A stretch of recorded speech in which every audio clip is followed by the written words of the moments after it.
Queen's Lead podcast. I'm your host, Amy Singleton, and as a child of the 80s, I'd love to say Queens rule, but they don't. Queens lead. Being a queen means you are worthy to be a leader of people. The guests on our show do exactly that. They are leading the way in their businesses, families, and communities. They're taking their rightful place in the spotlight, leading and inspiring the developing queens in all of us. Welcome to the Queen's Lead podcast. Welcome, everybody, to another episode of the Queen's Lead podcast. Today, we are so excited to be joined by Stephanie Chan. She's coming to us from Canada. Hi, Stephanie. Hi, thank you so much for having me. We're so glad that you're here and to be a part of our May Awareness, AAPI Awareness Month. We're excited to be highlighting you and your journey and your story. So let's dig right in and tell us, you were telling me right before we hopped on that you immigrated to Canada at age 6. Yeah. Let's start there and tell us what that was like. Yeah, well, from what the bit that I remember, I was excited to come to Canada. I was originally from Hong Kong. I was born there and lived there until my family immigrated. We were sponsored by some relatives, and I basically was raised in Vancouver and did all my schooling, including elementary school, high school, and actually both of my university degrees in Vancouver. Nice. Okay. So did your, I mean, you were pretty young, but do you remember your family having any type of struggles like when they first came over here to such a new culture like Canada? I think the initial struggle, and I see this in even newer immigrants, is the settling in process and figuring out the job market. I recall my parents, my dad had come from a banking background in Hong Kong, and my mom was in more administrative type roles. And when we came over to Vancouver, my dad ended up in banking. I think his first job was TD Bank here. Uh-huh. And my mom stayed in the kind of the admin sector for a while, and it took them some time. They eventually became realtors. Really? Actually. But Okay. I think for them and many immigrants, that initial struggle is, what is the right job or career for me in this new country? Yeah. It's such a different, just a different environment to have to jump right into. Did you already speak French or English or other languages when you moved?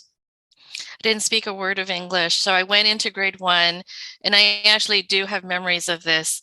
Went into grade 1 not being able to speak. I think kids are really resilient, though, and I picked it up really quickly. So I learned English, and I remember everyone was very sweet. But it was, I remember it being a little bit scary at first. Yeah, I bet. But people were sweet to you. I mean, they were nice. Yeah.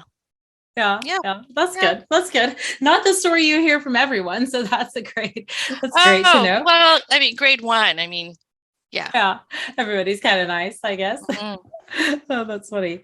Okay. So moving on, you said your parents kind of were in banking and admin, but moved into real estate. Is that what piqued your interest to be a business owner for yourself one day, or how did that come about? Not at all. In fact, the funny thing is it's funny how we all some way or another end up following in our parents' footsteps despite all resistance against it. So when I was growing up, watching my parents, the life of a realtor has some uncertainty because you never know when the next listing is going to be. And so, I actually started off in a really stable career. So my story through schooling and where I thought my career would end up is I did a business degree, and then I went to law school, and I practiced corporate and securities law for 10 years. Oh, Very wow. stable career. With great potential too. But early on in my legal career, I just knew that it wasn't going to be what I wanted to do for the rest of my life. And it took me a long time to really find my path of what is worthwhile leaving law for, because I didn't want to leave a good career for just anything. I needed it to be, this is what I'm meant to do kind of feeling. Like a purposeful move. Yeah, and it took until my mid-30s, and I practiced law for 10 years. I ended up being general counsel of a clean tech company. And it was a really good experience. So I exited the law firm very early in my career. And I got into um, managing the legal department of a clean tech company, became general counsel. And then finally, eventually, I kind of peaked and I knew it was time to leave. And if I wasn't ready to take risks now, I never would be. And so Yeah. um, I ended up um, thinking of a business idea that seemed like it was the right path. And I quit law cold turkey to pursue being a business owner. And, with all the uncertainties that my parents had experienced when they were in their younger years. And so now I'm living that uncertainty around, how do we get customers? How do we make people more aware of us? Where is my income coming from each month and so forth? Yeah. Were your parents upset that you left the sure thing to do your own thing? Well, at the time, it was not a popular decision, but I bet. I think in most cases, all parents just want their kids to be happy and find their Yeah. own path, right? Not necessarily what the parent wants for the child. Yeah. Yeah. That's good. That's good to know that they encouraged you at least. Um, so for anyone thinking about taking that type of leap from something so stable to something so uncertain, what can you say to that person? What are the necessary ducks we have to get in a row, and what can we figure out? What can we build on the way down after the jump? I think, first of all, is having the courage and confidence to do it. And a lot of Yeah. people lack, because it's scary, they lack the confidence, and they're not sure if they have the right support. They're not sure if they know what to do. And there's an enormous fear of failure. I think that Yeah. stops people from doing anything that involves a risk. And I would say doing something and failing is better than not doing it at all. And you've heard other people say versions of the same thing, but Yeah. it actually really is true, because if you don't take that risk and face that fear of failure head on, you're never going to grow. You're likely going to end up doing the same thing every day because there's predictability and certainty, but you may not get the growth personally and in your career that fulfills you. That's And right. people make different career decisions. Their motivations are different. I don't know that I would have made the jump if, for example, I was a single mom with 2 or 3 kids. Yeah. But everyone has to determine the level of risk that they're willing to take depending on their personal circumstances. So I would say, the first thing to someone thinking about this is look at your own life circumstances, the risk. Don't be scared of the risk. Look at ways to mitigate it. For example, if I could do it all over again, I may have maybe not quit law cold turkey. I may have gone maybe part-time to, Yeah. again, mitigate the risk, and Hmm. not knowing how long it was going to take for me to get customers in my first business. Um, Yeah. the other thing I would say is build a really good support team around you who can boost your confidence and give you the moral and emotional support, and maybe some even business advice. So depending on who you might want to reach out to or you have in your network, build a good support team. Yeah. um, and prepare is the third thing. Is make sure you really know your market well. Whatever your business idea is, go research it, go talk to some people, validate that it's a real problem that you're finding a solution for, and do Yes. a business plan. Yeah, absolutely. That's great. Surely this couldn't have been the first risk you took in life, because we have to kind of practice to building up to those bigger risks. Yeah. But what was the need that you saw? What was the very first business that you launched, and which is Yeah. still in business today? And we Right. were talking about it before. It's basically running itself at this point, and we're working on Yeah. another new baby. But what Yeah. was the concept and that problem you solved with the first business? The first business was helping seniors and families with care planning, care navigation, transitions, and downsizing. And I went from helping companies with corporate and securities legal issues, where it didn't really seem fulfilling, to helping individuals with real needs, which was way more fulfilling and really Yeah. felt like my calling.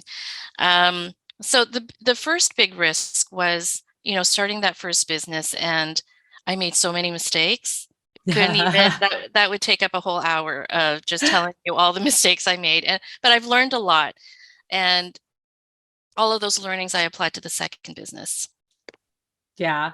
So what was the draw? Was there an elder in your life that wasn't able to navigate that time well, or what do you feel like it was calling you to the elderly and serving their needs? So in hindsight, so I'll answer the question. At the time that I thought of making the leap, what had happened was I was sitting on a charitable board. It was a national charitable board for Make-A-Wish Foundation. And on the board, there was a fellow from Montreal who had a similar business. And I just thought it was fantastic. Like, here's someone who's helping people and has a solid business model around it and being profitable, etc. And so that's where the idea originally came from, that maybe I could help people and make a profitable business out of it rather than helping companies. Yeah. And so that was the first draw. Um, Looking back at what makes this line of work fulfilling for me is I've realized, um, through my involvement in other organizations, particularly nonprofits, that the things and the projects and the work that I find most fulfilling are ones where I feel like we're making a meaningful impact on someone's life. And I realize that sounds cheesy, but it's true. And so now I use that question in deciding where I want to spend my time. When Mm. people come to me with board positions, or do I want to volunteer for this charity? Do I want to get involved in this project? I often think about what kind of impact it's making on the people receiving the product or service in question. Yes. Yes, I love that. So many people ask all the time, like, how do you know what to say yes to, know what to say no to? Once you have that kind of guiding North Star out in Yeah, front of you going, I have to make an impact in this way, whatever way that is, yeah, you can filter all those opportunities through that lens and say yes or no with confidence at that point in your life. So yeah. I completely identify with that. And helping seniors, their level of appreciation is just it's so rewarding when we know that we've helped someone, even for a short window of time, but we've made an impact in improving their quality of life in, and they're 85 or 90, and um, they look at us and they say, thank you so much. We could have never done this without you. It, it makes it all worthwhile. Yeah, definitely. So tell us maybe we could be here for an hour talking about the problems. So what are some of the avoidable mistakes that others can learn from your mistakes with that first business? Yeah. Um, I would say in my first business, I really lacked preparation and research, and I really overestimated a lot of things. What I've learned is people don't come just because you've built something. That's right. So one of the challenges in being a small business owner, I would say, is marketing on a shoestring budget and building awareness around your product or service when you don't have a lot of money to invest because you're still trying to get that business to profitability. There's not a lot of money to invest in marketing, and yet your direct competition are bigger players that Yeah. are spending a lot more money on marketing. Um, I would say that that's actually one of the main challenges. Yeah. Figuring out how to market it and get the word out. Yeah. What did you do to combat that shoestring budget at the time? Well, there are ways if you exclude some of the higher cost marketing tactics, there definitely are lower cost marketing tactics that work. And So, for example, if you can build a good referral network, that's fairly inexpensive, relatively speaking, compared to digital marketing campaigns, for example. Yeah. And so, for both businesses at the outset, we focused on lower cost marketing tactics. We focused on building strong relationships with people who would potentially refer multiple customers to us over time, Yeah.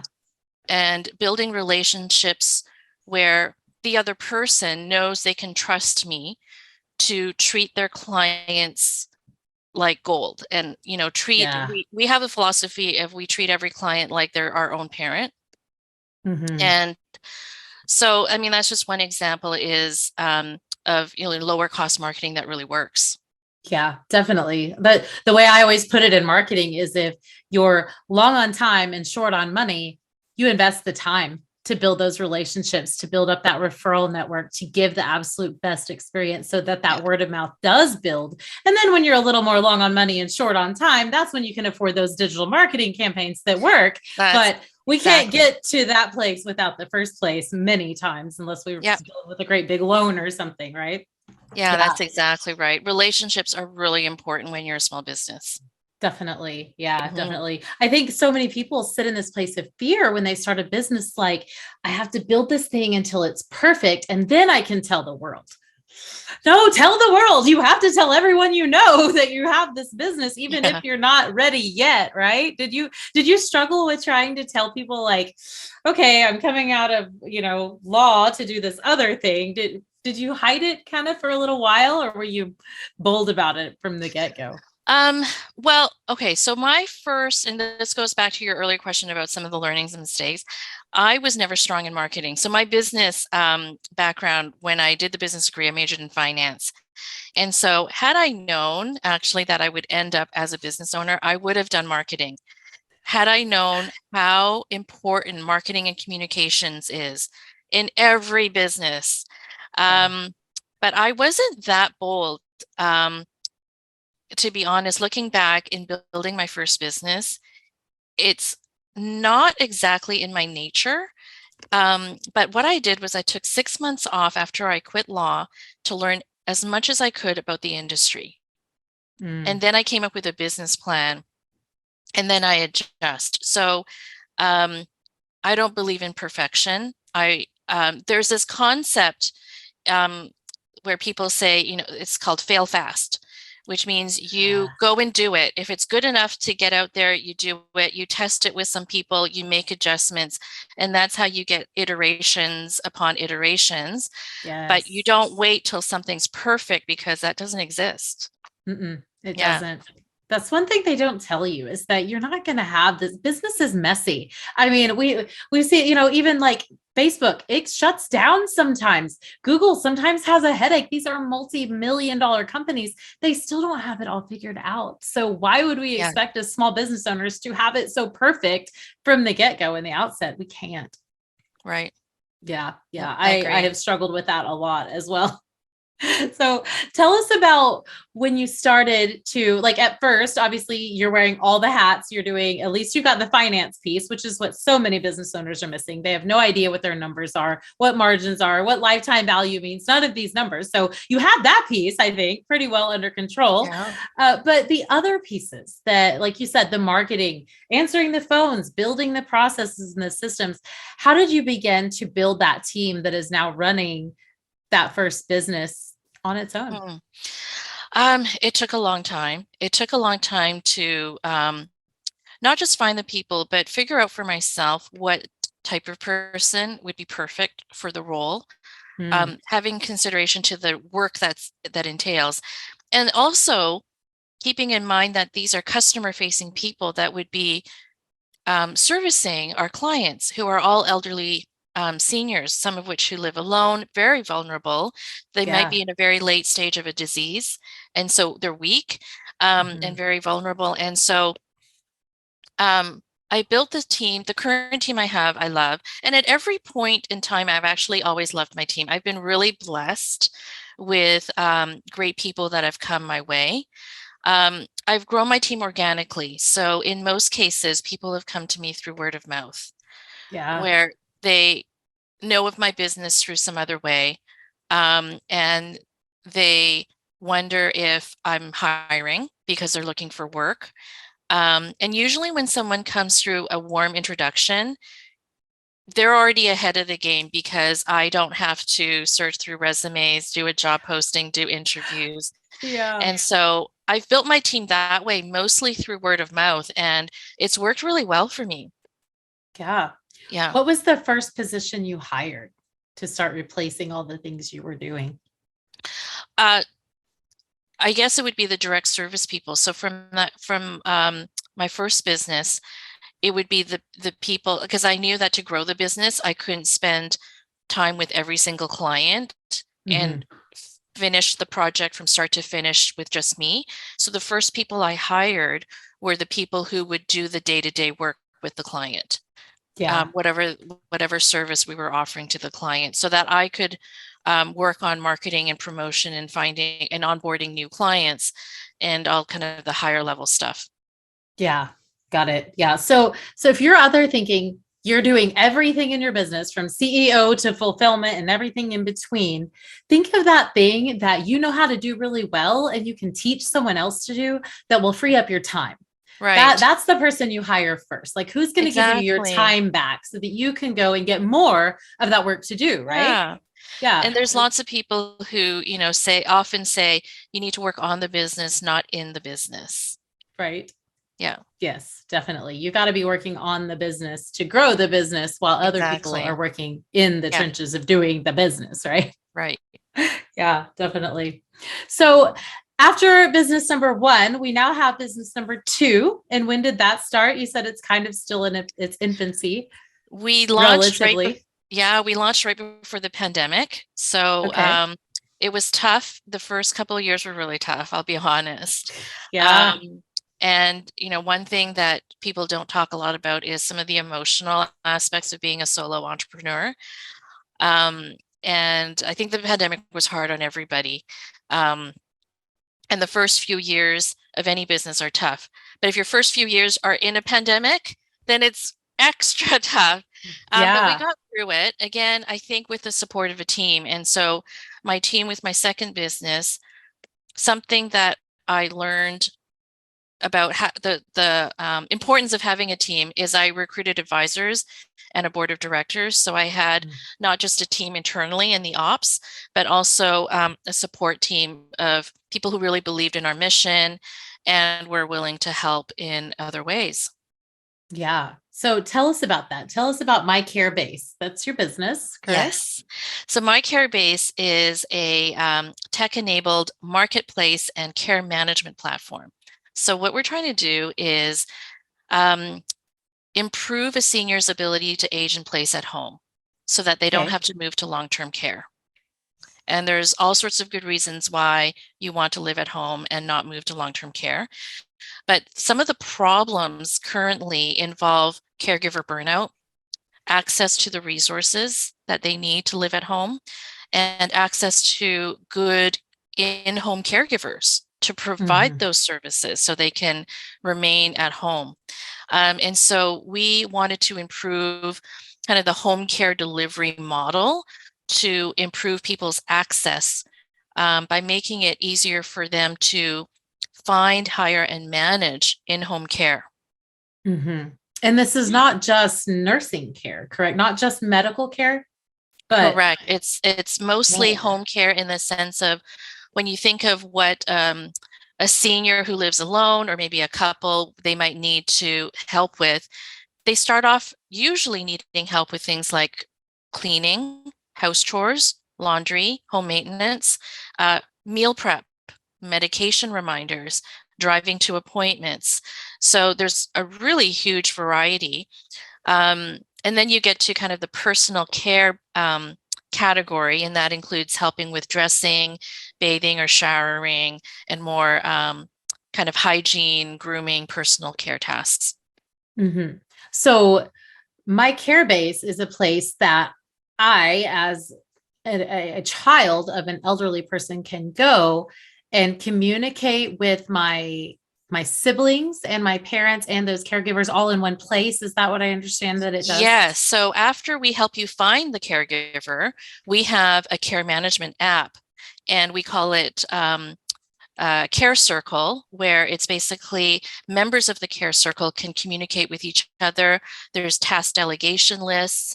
The paid caregiver logs on and logs their time. They can write observations about how your parent is doing. So you have kind of a one-stop place that has all the notes about your parents' well-being, and you can communicate with the caregivers in this Care Circle on the app. Wow. Now that is really solving a problem. Mm-hmm. Yeah, big Yeah. time. Now, tell us how it works. Is it only available in Canada or right there where you live in Canada, or is it available anywhere? It's available anywhere because it's a web app. So, as an app itself and all the benefits that it provides in task delegation, communication, anyone can use it anywhere. In terms of the first piece of helping you find and hire a caregiver, while we are only right now, we're in Vancouver and Toronto, but Mhm. what we've done in cases where we have clients in cities where we don't have a main presence, um, we can do a special recruit and do all the vetting and apply all of our standards that we use in finding caregivers in our current markets. And I can help any family anywhere find a caregiver, and we have in other Wow. cities. So as you identify these caregivers in specific cities, are they then added kind of as a trusted partner to that app for someone to choose from? Yeah. And so what I'm basically doing is placing that caregiver with the family who came to me wanting to find someone.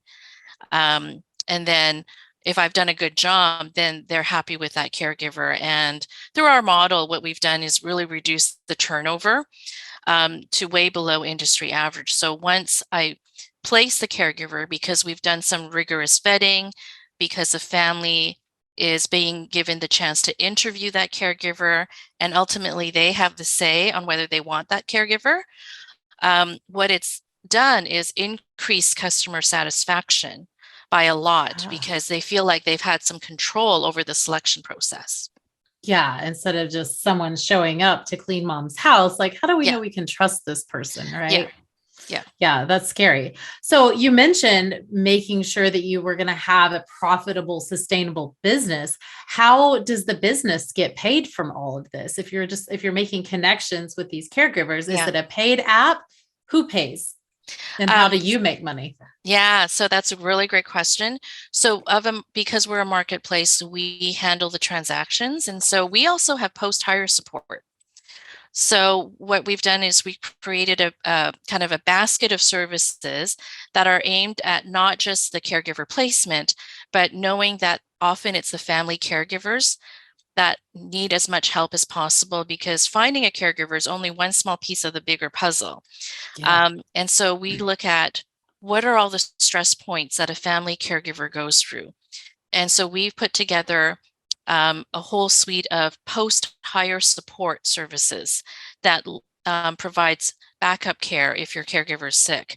We handle scheduling, we handle payroll and payment processing. And so through that, there's an ongoing monthly fee. Okay. Gotcha. Yeah. So, but the app is free to the end user Yes. itself. Okay. Yes. Nice. I love Yeah. that. Okay. That's awesome. Mhm. Well, so tell us then what what is the current growing pain? The current growing pain, I would say, is being still a young business is, I would say, growth. And we're still at that stage of we want more people to be aware of us. We want to tell more people why um, we feel we're better than the competition and other models. And so we're still marketing on a shoestring budget. And so that's still the main pain, to be honest, is on a shoestring budget, what are the things we can do to amplify our messages to the audience that we want to reach? Hmm. Yeah, it's definitely a struggle. The the personal relationship thing, I know definitely comes into play. Are you out in the community networking it with different organizations? Are you, Mhm. what are you involved with there in Vancouver and in Toronto that's helping move you forward? So we have relationships with professionals and services that are kind of adjacent to home care in the Mhm. sense that these are the professionals that often have touch points with our target market as well, and who may have a willingness to refer or think of us when they have a client that they see struggling. So we're aiming to strengthen our relationships with the medical community, for example, the people in the hospitals that families go to when their parent is being discharged from hospital and they say, mom needs support after going home and we work full time, we can't do it. What can you recommend? And so many Mhm. hospitals have community resource lists. Yeah. Um, we aim to develop relationships with people in the physio and rehab world because post stroke, post fall, post any injury, most seniors go through a period of rehab. Mhm. Um, wills and estates lawyers, so professionals like that's who we're reaching out to. I bet are you using some of your law experience in this to help them with estate planning or anything like that? Or are you just now at this point making referrals to those people? I'm not doing the actual estate planning, but because of my background and because of all the learnings in the last 16 years, um, I actually know I offer quite a bit of advice around what's called incapacity planning, which is involves things like powers of attorney, and um, we work a lot with adult children who are powers of attorney for an aging parent and helping Hmm. them make decisions because often when a parent loses mental capacity to continue making their own decisions and it's the family members doing it, they, especially if it's the first time they're going through it, they're often lost. And so Yeah. we often act as advisors and helpers to those families in helping them make the right decisions about in-home care. When is the right time to move mom or dad into a group living environment, like a care home or a retirement residence? Um, we connect them to other health professionals like geriatricians who can maybe give some advice on some of the complex care needs Hmm. of their mom or dad. Um, yeah, Yeah, there's a lot to navigate there and unpack whenever we're dealing with this type of thing for the first time. yeah, What do you think that most families can do to help prepare themselves for that time in their lives? that's a really good question. I think the number one thing I often promote is advanced care planning and having those conversations early and being proactive. Start talking about these things before there's any need to make any decisions, so that there's time to research and make informed decisions based on calm discussion. Um, so the worst thing is to bring it up for the first time when there's a panic and there's an immediate need to make a decision in the next 24 hours because you'll find yourself in a Hmm. crisis. But I would say plan ahead, do some research, and really find out what your parents' wishes are before they're unable to tell you. Hmm. Yeah, and that's really hard, especially, in some cultures, I know, our parents are very stoic. They don't like to share their feelings or their wishes or something like that with a child. Have you found that that is different from culture to culture, or even in your own culture? Is this a struggle for certain populations or just for everyone across the board? Everyone, it's awkward for everyone. And so even if even I see in the best family relationships, it's awkward. And so, Yeah. for those out there that think, how am I ever going to bring this up with my parent? Everyone goes through this. I'm going through it. And, what you can expect is resistance at the outset. And it Yeah. might take weeks or years to really get your parent to come around to what you think is the best decision for them. Because in the end, they need to feel like they're making the best decision for themselves. And that might take time. And so, yeah, just having those conversations early is really important.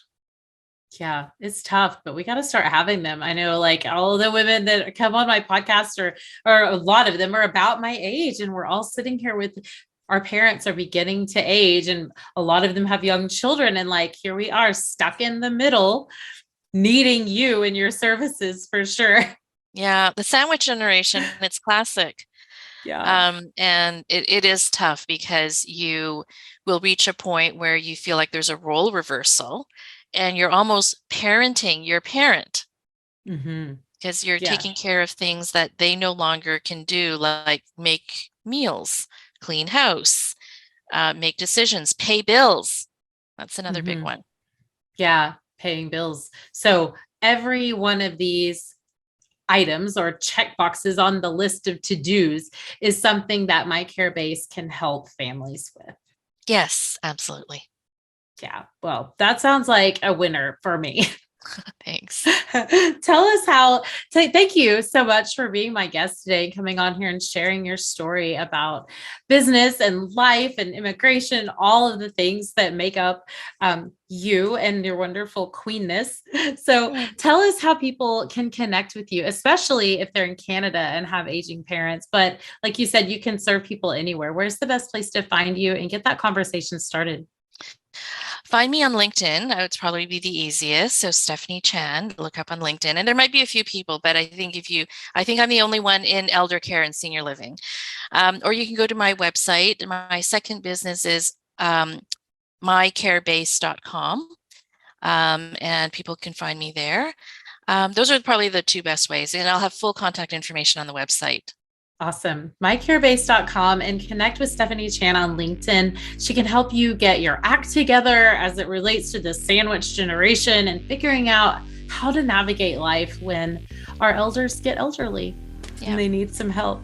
Thank you so much for being my guest, Stephanie, and thank you for being a queen that leads. Thank you. Thank you so much for having me. It's been a great discussion. Absolutely. Thank you.